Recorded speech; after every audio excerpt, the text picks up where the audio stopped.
right, the URC resumes this week following the Champions Cup and Challenge Cup fixtures over the last few weeks. South African franchises have been on tour in Europe and needed much points in their respective competitions, as fans do expect a strong South African contingent in the playoffs. Joining me to talk about this and to unpack the story is a former Cheetahs Fly-Half Kennedy Tsimba. Good evening, Kennedy. Lovely to have you on the show tonight. The Stormers and Sharks have been the big winners on tour, while the Lions and Bulls have stuttered a bit. What do you make of the South African franchise's performances in the Champions and Challenge Cups?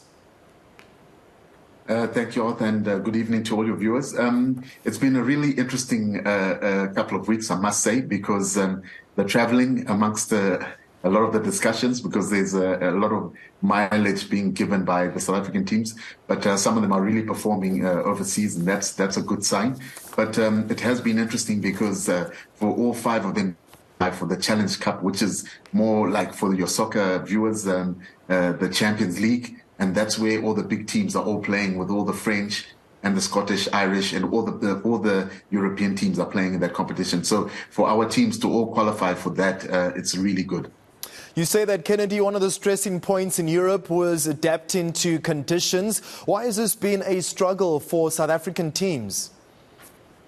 Well, I can speak from experience. I played in Europe, won the European Cup with Bath in 1998. And I must say, between January, February, it is the coldest of times. You don't want to be playing out there. It's frozen, and just imagine your body's almost frozen, and you've still got to make some big tackles and try run. So it's really difficult to adapt from the sunshine conditions that we have here to fly over and be able to play in those conditions. It's very wet. You have to change your whole game plan. So that's why I think some of the teams have been struggling. But I think for the sides like the Stormers and the Sharks, they're going to have home matches for their Champions League draw. So they've done really well to be able to manage those conditions. Well, the Stormers, Bulls and Sharks are still in the top half of the United Rugby Championship. Is it safe to assume that we will see another all-South African affair in the final? Yeah, well, I mean, I think to be fair, the URC, a competition that I've had, some strong words about. I don't think it's very, very competitive because of the Welsh and the Scottish sides. They're not that strong. But I think Leinster is the one to beat. So every South African side is going to be wanting to try knock Leinster off, as we did last year in that semi-final. So I think that's where it's going. So there's going to be a fight between the sides to see who comes second, third, and avoid that fourth spot, because Leinster are really looking good. But the same culprits are also in the playoffs of the Champions Cup. Can the South African teams make a charge for top honours in Europe's Premier Club competition as well? Yeah, I think so. And I think it's going to be really good, because a lot of those French and some of the English sides haven't faced the South African provinces as of yet. So it'll be very different. And that physicality that we've brought, and we showed that in the URC last year by the Stormers winning it, that physicality is something that a lot of those sides are going to have to adapt with for the first time. So it's going to be very good for our sides to do well in that Champions League. I mean, another team that has been indifferent is the Cheetahs. Can they survive well into the knockout stages, considering they are faced with financial, player and travelling obstacles? Kennedy?